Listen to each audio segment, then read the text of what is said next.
बिस्मिल्लाहिर्रहमानिर्रहीम। अस्सलामुअलैकुम। मैं हूँ एहसन खान और मेरे YouTube channel educator Ehsan Khan पे आपको खुश आमदीद। आज की इस वीडियो में SPSC लेक्चरर कंप्यूटर साइंस की प्रिपरेशन सीरीज़ की वीडियो नंबर 15 आपसे शेयर करने लगा हूँ। और आज की इस वीडियो में मैंने 6 मुख्तलिफ टॉपिक चूज़ किए हैं जिनमें बुनियादी तौर पर हम डिस्कस करेंगे PROM यानी कि प्रोग्रामेबल रीड ओनली मेमोरी, और इसका कंपैरिजन करेंगे EPROM से कि इनमें डिफरेंस क्या होता है। और फिर उसके बाद हमने देखना है कैशे मेमोरी वर्सेस CMOS, इनका डिफरेंस हमने देखना है।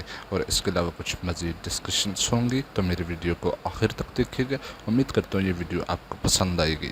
और अगर इस सीरीज़ की बाकी वीडियोस आपने नहीं देखी हुई तो मैंने वीडियो के डिस्क्रिप्शन में प्लेलिस्ट का लिंक प्रोवाइड कर दिया है, तो आप उस पर क्लिक करके बाकी की वीडियोस भी देख सकते हैं।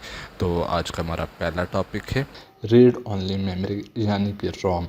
इसको हम पहले भी डिस्कस कर चुके हैं और आज की इस वीडियो में हम स्पेसिफ़िकली इनके जो टाइप्स हैं, प्रोग्रामेबल रीड ओनली मेमोरी और erasable programmable read only memory, ये दो टाइप्स हैं, इनके दरमियान क्या डिफरेंस पाए जाते हैं उनको हमने देखना है। तो ये वीडियो स्टार्ट करने से पहले मैं मुख्तसरन आपको रोम के बारे में बता देता हूँ, और अगर आपको डिटेल चाहिए तो मेरी पिछली वीडियो प्लेलिस्ट में आपको मिल जाएगी, उसमें आप देख सकते हैं। रीड ओनली मेमोरी क्या होती है कि जब भी हम अपने सिस्टम को स्टार्ट करते हैं या पावर ऑन करते हैं तो CPU को इंस्ट्रक्शन एग्जीक्यूट करने के लिए सबसे पहले ऑपरेटिंग सिस्टम की ज़रूरत होती है, और CPU ने जो भी इंस्ट्रक्शंस लेनी होती हैं वो रैम से लेनी होती हैं। अब रैम चूँकि वोलाटाइल मेमोरी है, हमारा जब सिस्टम टर्न ऑफ होता है तो उसके अंदर सारी की सारी इंस्ट्रक्शंस या डाटा जो पड़ा हुआ होता है वो ख़त्म हो चुका होता है। लेकिन जब हम सिस्टम को स्टार्ट करते हैं तो उसमें कुछ भी नहीं पाया जा रहा होता, और CPU को एग्जीक्यूशन स्टार्ट करने के लिए रैम में कुछ ना कुछ चाहिए होता है। तो रोम का ये काम होता है कि इसके अंदर ऐसी इंस्ट्रक्शंस पड़ी हुई होती हैं जो हमारे ऑपरेटिंग सिस्टम को रैम में लोड करवाती हैं, और फिर उसके बाद हमारा कंप्यूटर असल काम की तरफ आता है कि वो हमें एक डेस्कटॉप प्रोवाइड करता है जिस पे फिर हम अपने मज़ीद यूटिलिटी सॉफ्टवेयर वगैरह यूज़ कर सकते हैं। अब इसमें डिफरेंस क्या पाया जाता है PROM और EPROM में, तो वो हम देखते हैं। तो PROM की सबसे पहले अगर बात की जाए तो ये प्रोग्रामेबल मेमोरी है और इसको हम वन टाइम प्रोग्राम करते हैं, और इसी तरह से EPROM की अगर बात की जाए तो ये भी प्रोग्रामेबल मेमोरी है। लेकिन इन दोनों में डिफरेंस ये है कि EPROM को अगर हमने एक बार प्रोग्राम कर लिया तो हम दोबारा इसको प्रोग्राम कर सकते हैं, यानी कि पहले वाली इंस्ट्रक्शंस को डिलीट करके या इरेज करके फिर से राइट कर सकते हैं। लेकिन इसके लिए हमें अल्ट्रा वायलेट रेज यूज़ करनी होती हैं इस मेमोरी को इरेज करने के लिए। अब अगले पॉइंट पे अगर आएँ तो PROM की बात की जाए तो user can write instructions once only, और इसी तरह इसमें जो भी इंस्ट्रक्शंस पड़ी हुई होती हैं वो या यूज़र की तरफ से या मैन्युफैक्चरर की तरफ से रिटन होती हैं, और वो एक ही बार राइट कर सकते हैं, हम उसको इरेज नहीं कर सकते। लेकिन अगर EPROM की बात की जाए तो इसको हम री राइट भी कर सकते हैं यूजिंग अल्ट्रा वायलेट रेज। अब instructions can't be erase not reusable, कि इसको PROM को हमने एक ही बार यूज़ करना होता है राइटिंग के लिए, उसके बाद हम इसको सिर्फ रीड कर सकते हैं। राइटिंग के लिहाज से अगर हम इसको देखें तो ये वन टाइम यूजेबल है और उसके बाद अनयूजेबल हो जाती है। लेकिन अगर EPROM की बात की जाए तो ये मल्टी टाइम रीयूजेबल है for the purpose of writing. और अगर PROM में राइट करते वक्त कोई एरर आ जाए या इंस्ट्रक्शंस जो हम इस पे इनकोड कर रहे होते हैं या लिख रहे होते हैं तो उसमें अगर कोई मिस कैलकुलेशन हो जाए, कोई बग आ जाए, तो इसको हम दोबारा यूजेबल नहीं बना सकते, ये चिप ज़ाया हो जाती है, क्योंकि इसमें इंस्ट्रक्शन इरेज करने की कोई अपॉर्चुनिटी होती ही नहीं है। लेकिन अगर बात की जाए EPROM की, तो अगर इसमें कोई एरर आ जाता है तो हम उसको इरेज करके दोबारा से यूजेबल बना सकते हैं। Writing process is permanent and irreversible in PROM, क्योंकि हम वन टाइम इसको राइट कर सकते हैं। लेकिन अगर EPROM की बात की जाए तो ये रिवर्सेबल है, यानी कि इसको हम इरेज करके दोबारा से री राइट कर सकते हैं। PROM less usability as one time writable और EPROM provides more usability because many time writability। और अगर कॉस्ट की बात की जाए तो पी रोम इनएक्सपेंसिव वर्जन है और ये ओल्डर वर्जन है, और ई पी रोम की बात की जाए तो ये कॉस्टलियर है और मॉडर्न कंप्यूटर में आमतौर पर यूज़ की जाती है। इससे आगे भी एक और टाइप है E E P ROM, electrically erasable P ROM, यानी कि उस रोम को हम अपने सिस्टम में ही इलेक्ट्रिकली भी इरेज कर सकते हैं। उसके बारे में मैं पिछली जो वीडियो डिस्कस कर चुका हूँ रोम के हवाले से, उसमें तमाम तर इन्फॉर्मेशन दी हुई है।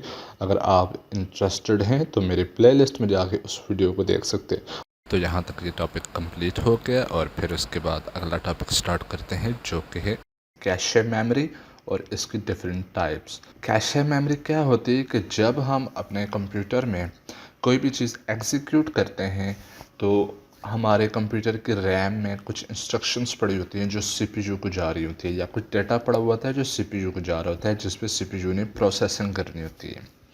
अब होता यह है कि जब भी रैम से कोई चीज़ सीपीयू तक जाती है तो सीपीयू उसको प्रोसेस करने के साथ साथ उसके पास अपने एक स्मॉल स्टोरेज कैपेसिटी होती है जिसको कैशे कहा जाता है। वो उस अपने इंस्ट्रक्शंस को जो उसने रिसेंटली यूज़ की होती हैं, या वो डेटा जो इसने रिसेंटली यूज़ किया होता है, उस कैशे मेमोरी में, यानी कि उसकी अपनी जो लोकल स्मॉल कैपेसिटी मेमोरी होती है जिसको हम कैशे कहते हैं, उसमें स्टोर कर लेता है।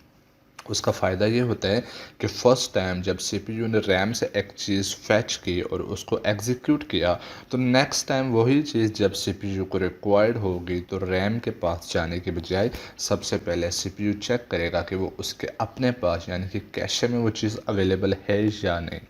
अगर तो वो चीज़ वहाँ पे अवेलेबल है तो वो वहीं से फैच करके उसको एग्जीक्यूट करेगा।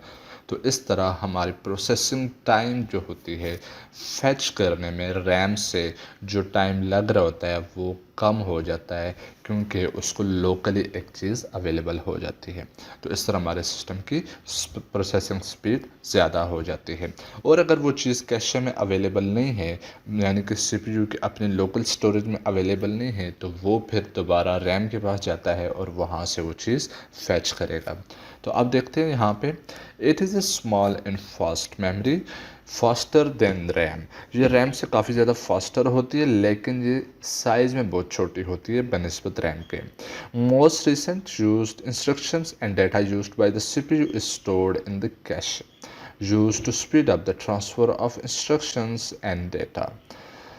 Instructions and data are fetched from RAM when CPU use these for the first time। कि जब भी CPU ने कोई फर्स्ट टाइम इंस्ट्रक्शंस या डेटा को एग्जीक्यूट करना होता है तो वो रैम से ही फैच करता है, लेकिन जब उसको फर्स्ट टाइम यूज़ कर चुका होता है या रिसेंट इंस्ट्रक्शंस या डेटा जो यूज़ किया हुआ होता है उसको कैशे में स्टोर कर लेता है। तो instructions and data are copy to the cache which is used recently। When CPU needs those instructions and data again, it looks first in the cache। If required instructions and data are found in the cache, it is fetched instead of RAM। कि RAM के पास जाने के बजाय वो सबसे पहले cache को ही check करता है, और वहाँ से अगर वो रिक्वायर्ड डेटा अवेलेबल हो जाता है तो फिर उसको रैम के पास जाने की ज़रूरत नहीं पड़ती, क्योंकि रैम सीपीयू के थोड़े फासले पे होती है, यानी कि उसको डेटा फैच करने में थोड़ा टाइम लगता है। लेकिन जो कैशे होती है वो सीपीयू की मोस्ट रिसेंट या मोस्ट क्लोजेस्ट मेमोरी है। तो इस तरह वो जो प्रोसेसिंग या फैचिंग टाइम जो होता है वो रिड्यूस हो जाता है। इस तरह हमारी प्रोसेसिंग स्पीड इंक्रीज होती है। अब डायग्राम में अगर हम ये चीज़ देखें तो ये आपको बहुत ज़्यादा क्लियर हो जाएगी कि हमारे पास ये तीन कंपोनेंट्स हैं, यानी कि सीपीयू, कैशे एंड रैम। तो सबसे पहले जब सीपीयू ने कोई इंस्ट्रक्शंस या डेटा को एग्जीक्यूट करना है तो उसने रैम से उस चीज़ को फैच किया। जब उस सीपीयू उस चीज़ को एग्जीक्यूट करता है तो उसको साथ ही कैशे में भी कॉपी कर लेता है। जब नेक्स्ट टाइम वही चीज़ सीपीयू को रिक्वायर्ड होती है तो वो कैशे से ही फैच कर ली जाती है। लेकिन अगर इन केस कैशे से कोई चीज़ अवेलेबल नहीं हो पाती तो फिर दोबारा सीपीयू रैम से ही फैच कर लेता है। तो ये इस तरह से एक सर्कल चलता है। अब अगर हम देखें कि कैशे की टाइप्स कौन कौन सी हैं? तो सबसे पहली टाइप है जिसको कहते हैं L1 कैशे या level 1 cache. It is known as primary और internal cache build on processor chip. ये प्रोसेसर चिप के साथ ही या उसके ऊपर ही बिल्डअप हुई होती है और इसकी जो कैपेसिटी है वो 4 KB से लेके 128 KB तक होती है। अब उसके बाद अगर लेवल 2 या L2 कैशे की बात की जाए तो ये लेवल 1 से स्लोअर होती है, लेकिन इसकी मेमोरी या इसकी कैपेसिटी जो होती है वो लेवल 1 से ज़्यादा होती है, जिसकी रेंज है 64 KB से 4 MB तक। और जितने भी हमारे न्यू प्रोसेसर जो एडवांस ट्रांसफ़र रेट को यूज़ करते हैं तो वो लेवल 2 कैशे ही यूज़ करते हैं। और इसका जो कॉमन साइज़ जो यूज़ किया जाता है वो 256 KB है, लेकिन इसमें 4 MB तक अवेलेबिलिटी है। इसके बाद अगर हम बात करें लेवल 3 कैशे की, तो ये सेपरेट होती है प्रोसेसर चिप से और इसको इंस्टॉल किया जाता है, ये एम्बेड किया जाता है मदरबोर्ड पर। और ये वो प्रोसेसर जो लेवल 2 यूज़ करते हैं उनके साथ ही लेवल 3 भी यूज़ की जा रही होती है प्रोसेसिंग स्पीड को मज़ीद स्पीड अप करने के लिए। तो यहाँ तक ये टॉपिक कंप्लीट हो गया और फिर उसके बाद अगला टॉपिक स्टार्ट करते हैं जो कि है सीमोस इन कंप्यूटर। ये सीमोस क्या होती है? कॉम्प्लीमेंट्री मेटल ऑक्साइड सेमीकंडक्टर इसकी फुल फॉर्म है। और इसको हम अपने कंप्यूटर में किस लिए यूज़ करते हैं? उसकी वजह यह है कि इसमें कुछ ऐसी इंफॉर्मेशन स्टोर होती है जो हमारे कंप्यूटर को बूटेबल बनाती है जब हम कंप्यूटर को रन करते हैं। और जब हमारा कंप्यूटर पावर ऑफ होता है तो ये कुछ इंफॉर्मेशन मेंटेन करती है, जैसा कि disk drivers, keyboard, monitors, current, date and time वगैरह। और इसके अलावा बाकी भी कुछ ऐसी मालूमात होती हैं जो इसमें सेव होती हैं। अब देखिए, जैसे हम अपने कंप्यूटर को पावर ऑफ करते हैं और दोबारा जब हम कंप्यूटर को पावर ऑन करते हैं तो उसमें टाइम एंड डेट अपडेटेड होता है। वो किस वजह से होता है? हमारे कंप्यूटर को कैसे पता चलता है कि अब करंट, डेट एंड टाइम क्या है, या बाकी जो इंफॉर्मेशन उसमें मौजूद होती है? तो उसमें बेसिक रोल जो होता है वो सीमोस का ही होता है कि हमारे कंप्यूटर के अंदर अपनी इंफॉर्मेशन को स्टोर करता है और जब हम अपने सिस्टम को बूट करते हैं तो ये उस अपडेटेड इंफॉर्मेशन को सिस्टम में प्रेजेंट करता है। CMOS chip uses battery power to hold information even the computer is turned off। इसमें एक छोटा सा सेल होता है, जिस तरह की घड़ियों में एक ड्राई सेल लगा हुआ होता है, और ये मदरबोर्ड के ऊपर फिक्स हुआ होता है। CMOS डिवाइस फिक्स हुई होती है और इसके अंदर स्टोर्ड इंफॉर्मेशन हम चेंज भी कर सकते हैं, ये चेंजेबल है। तो यहाँ तक ये टॉपिक कंप्लीट हो गया और फिर उसके बाद अगला टॉपिक स्टार्ट करते हैं जो कि है मेमोरी एक्सेस टाइम। हम डिफाइन करते हैं कि मेमोरी एक्सेस टाइम क्या होता है और हम इसको किस तरह से मेजर करते हैं। मेमोरी एक्सेस टाइम, जब भी हम अपने सिस्टम में कोई भी चीज़ एक्सिक्यूट करते हैं तो हमारे प्रोसेसर को रैम में से कुछ चीज़ें लाइक डेटा, इंस्ट्रक्शंस या इंफॉर्मेशन फैच करनी होती हैं। तो इस तरह की जो भी चीज़ जो रैम से फैच की जाती है CPU की तरफ एग्जीक्यूशन के लिए, तो उस चीज़ को एक्सेस करने के लिए जो टाइम रिक्वायर्ड होता है उसको कहा जाता है मेमोरी एक्सेस टाइम। हम इसको किस तरह से मेजर कर सकते हैं? उसके लिए डिफरेंट किस्म की एब्रिविएशंस, जार्गन्स या डेफिनेशंस हम कह सकते हैं कि इस्तेमाल की जाती हैं। तो जिसमें सबसे पहले है milliseconds. It is 1000s of second. It is denoted by millisecond as MS। अब 1000 से क्या मुराद कि अगर हमारे पास एक सेकंड है उसको हम डिवाइडेड बाय 1000 करें तो उससे जो आंसर हमारे पास आएगा वो बनता है मिली सेकेंड्स। तो हमारे सिस्टम ने जो जिस स्पीड से मेमोरी में से कोई चीज़ एक्सेस करनी है तो इसका जो आंसर आएगा वो हमारा कहलाएगा कि मेमोरी एक्सेस टाइम इस सिस्टम का इतना है, जो भी इसको डिवाइड करने के बाद हमारे पास फ्रैक्शन आएगी। तो नेक्स्ट अगर बात की जाए तो माइक्रो सेकेंड्स, ये इससे भी स्मॉलर यूनिट है जिसको हम कैलकुलेट करते हैं। It is 1 millionth of A second. अब देखो मिली सेकेंड्स में हमने 1000 कहा था, यानी कि 1 आवर 1000s, लेकिन माइक्रो सेकंड की अगर बात की जाए तो 1 मिलियन यानी कि 1 डिवाइड बाय मिलियन यहाँ पे हमने यूज़ करना है, तो जो भी आंसर आएगा वो हमारे सिस्टम की मेमोरी एक्सेस टाइम निकल आएगा। और नेक्स्ट अगर बात की जाए नैनो सेकंड्स की, तो it is 1 billionth of seconds कि हम स्मॉलर से स्मॉलर की तरफ जा रहे हैं। और जितना एडवांस और फास्ट प्रोसेसिंग सिस्टम होगा तो उसका उतना ही फास्टर मेमोरी एक्सेस टाइम होगा। लाइक मेमोरी एक्सेस टाइम अगर किसी सिस्टम का मिली सेकंड्स में है और दूसरे सिस्टम का माइक्रो सेकंड में है और तीसरे सिस्टम का नैनो सेकंड में है, तो इनमें जो सबसे अच्छा सिस्टम कहलाएगा वो नैनो सेकंड्स वाला, यानी कि ये कम से कम वक्त में रैम में से या मेमोरी में से चीज़ों को फेच कर सकता है एग्जीक्यूट करने के लिए, सीपीयू में लाने के लिए। इससे बाद में अगर बात की जाए पिको सेकंड्स, इसको हम डिफाइन करते हैं, it is 1 trillionth of a second and it is denoted by PS। ये डोनेशंस इन सारे यूनिट्स की यहाँ पे दी हुई है। और फाइनली अगर हम बात करें मेगाहर्ट्ज़, इसको हम किस तरह से कैलकुलेट कर सकते हैं, it can be converted into nano seconds by dividing it to 1 million nano seconds. ये नैनो सेकंड्स हम ऑलरेडी यहाँ पे डिफाइन कर चुके हैं, तो हमने क्या करना होगा, इसको हम डिवाइड करते हैं divided by 1 billion nano second, तो इससे हमें क्या आंसर मिलता है, मेगाहर्ट्ज़। और आजकल जितने भी हमारे पास सिस्टम यूज़ होते हैं वो नॉर्मली मेगाहर्ट्ज़ यूनिट को ही यूज़ कर रहे होते हैं।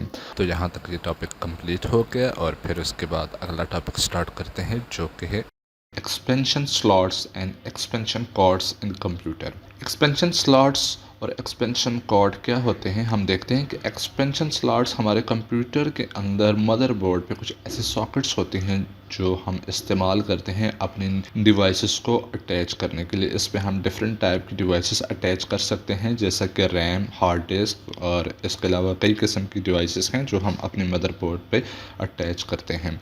इसकी मैं आपको पिक्चर भी दिखाता हूँ तो आपको ये मज़ीद क्लियर हो जाएगी। Different circuit boards are inserted in the motherboard to add new devices and enhance the capabilities to the computer।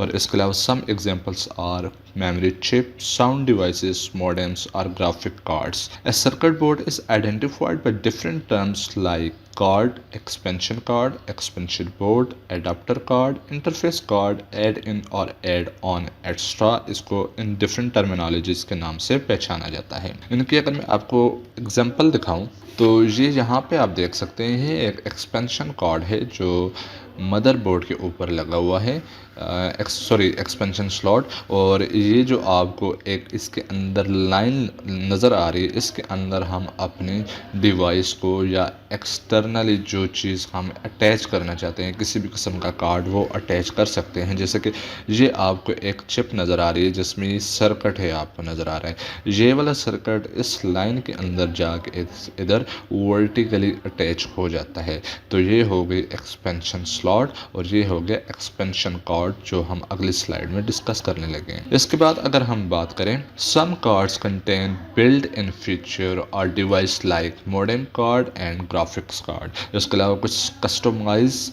Card भी हम यूज़ करते हैं डिफरेंट पर्पसेस के लिए। इसके बाद हम बात करें, some cards are attached to device outside the system unit like scanner. अब अगर बात की जाए तो हमारे सीपीयू की बैक साइड पे अमूमन डिफरेंट किस्म की स्लॉट्स बनी हुई होती हैं जहाँ पे अपनी हम डिवाइसेस को अटैच कर सकते हैं। तो उसकी अगर एग्जांपल ली जाए तो ये जो लास्ट सेंटेंस में मैंने बात की है वो वही चीज़ एक्सप्लेन कर रहा है और इसकी भी मैं आपको एग्जाम्पल दिखा देता हूँ अभी पिक्चर में। अगर आप इसको देखें, ये जो रेड कलर की चिप नज़र आ रही है सीपीयू के अंदर वाली साइड पे होती है और इसकी ये पोर्ट्स जो नज़र आ रही है जहाँ पे हम मुख्तलिफ इकसाम की डिवाइसेस अटैच कर सकते हैं, ये सीपीयू की बैक साइड पे अमूमन नज़र आ रही होती है जिसमें हम प्लग इन करते हैं अपने डिफरेंट डिवाइसेस। अब अगर हम इसके डिफरेंट टाइप्स देखें, टाइप्स ऑफ एक्सपेंशन कार्ड, तो डिफरेंट टाइप की एक्सपेंशन कार्ड्स होती हैं जैसे कि वीडियो कार्ड जो हमारी वीडियो क्वालिटी को और ग्राफिक्स कार्ड को इन्हांस करता है और इसके अलावा ये हमारे कंप्यूटर में अवेलेबल सिग्नल को वीडियो सिग्नल में कन्वर्ट करके हमारे मॉनिटर को डिस्प्ले के लिए प्रोवाइड करता है। इसके बाद अगर साउंड की बात की जाए तो ये हमारे साउंड से रिलेटेड जितने भी फंक्शंस हैं जिसमें माइक्रोफोन और स्पीकर्स इस्तेमाल होते हैं उनको कंट्रोल करता है। और इसके बाद नेटवर्क इंटरफेस कार्ड ये कम्युनिकेशन पर्पसेस के लिए इस्तेमाल हो रहा था और इसी की एक दूसरी टाइप है मॉडेम कार्ड जिसको हम अमूमन पुराने कंप्यूटर में यूज़ करते थे, जिसमें हम डायरेक्टली फ़ोन लाइन से कनेक्टिविटी करते हैं। ये आजकल बहुत कम ही यूज़ होती है। वैसे आजकल नेटवर्क इंटरफेस कार्ड ही यूज़ होते हैं, जिसमें हम अपना इथरनेट कनेक्ट करते हैं या हम वायरलेसली अपने सिस्टम को कनेक्ट करते हैं। तो यहाँ तक ये टॉपिक कंप्लीट हो गया और फिर उसके बाद अगला टॉपिक स्टार्ट करते हैं, जो कि है हॉट प्लगिंग या hot swapping of flash memory और पीसी कार्ड्स। हम देखते हैं कि हॉट प्लगिंग या हॉट स्वैपिंग क्या होती है और फ्लैश मेमोरी और पीसी कार्ड्स के हवाले से इसमें वीडियो में हम देखते हैं। तो PC cards and flash memory के बारे में अगर मैं आपको बताऊं तो ये बहुत कॉमन सी चीज़ है, हम ऑफनली यूज़ करते हैं। जिस तरह हम अपने मोबाइल में एक मेमोरी कार्ड यूज़ करते हैं, इसी तरह हमारे लैपटॉप या कंप्यूटर के साथ भी एक कार्ड इस्तेमाल होता है।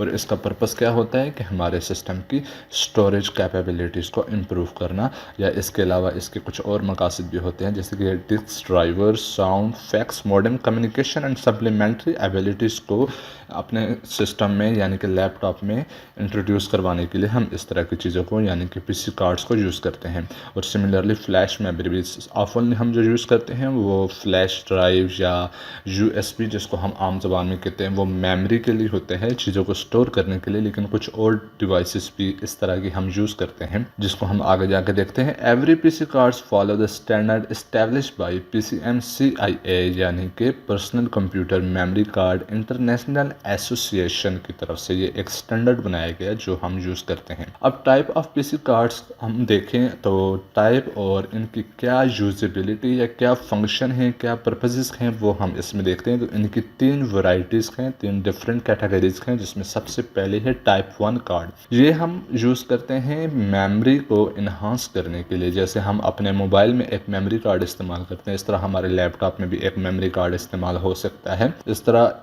टाइप 2 की अगर बात की जाए तो it covers communication devices such as modem. इसके अलावा और पर्पसेस भी हो सकते हैं, लेकिन मैं आपको यहाँ पे पैसे एग्जाम्पल के तौर पे दिखा रहा हूँ। टाइप 3 की अगर बात की जाए तो it deals with the devices like hard disk, और ये एक स्मॉल थिक कार्ड होता है जो हमारे सिस्टम की स्टोरेज में इजाफा करता है और हार्ड डिस्क के साथ हमारी स्टोरेज कैपेबिलिटीज़ को इम्प्रूव करता है। अब बात करते हैं हॉट प्लगिंग और हॉट स्वैपिंग, ये क्या होती है। हॉट प्लग, अब सबसे पहले आपने देखते हैं प्लग करना, यानी कि किसी चीज़ को अपने सिस्टम के साथ अटैच करना या कनेक्ट करना।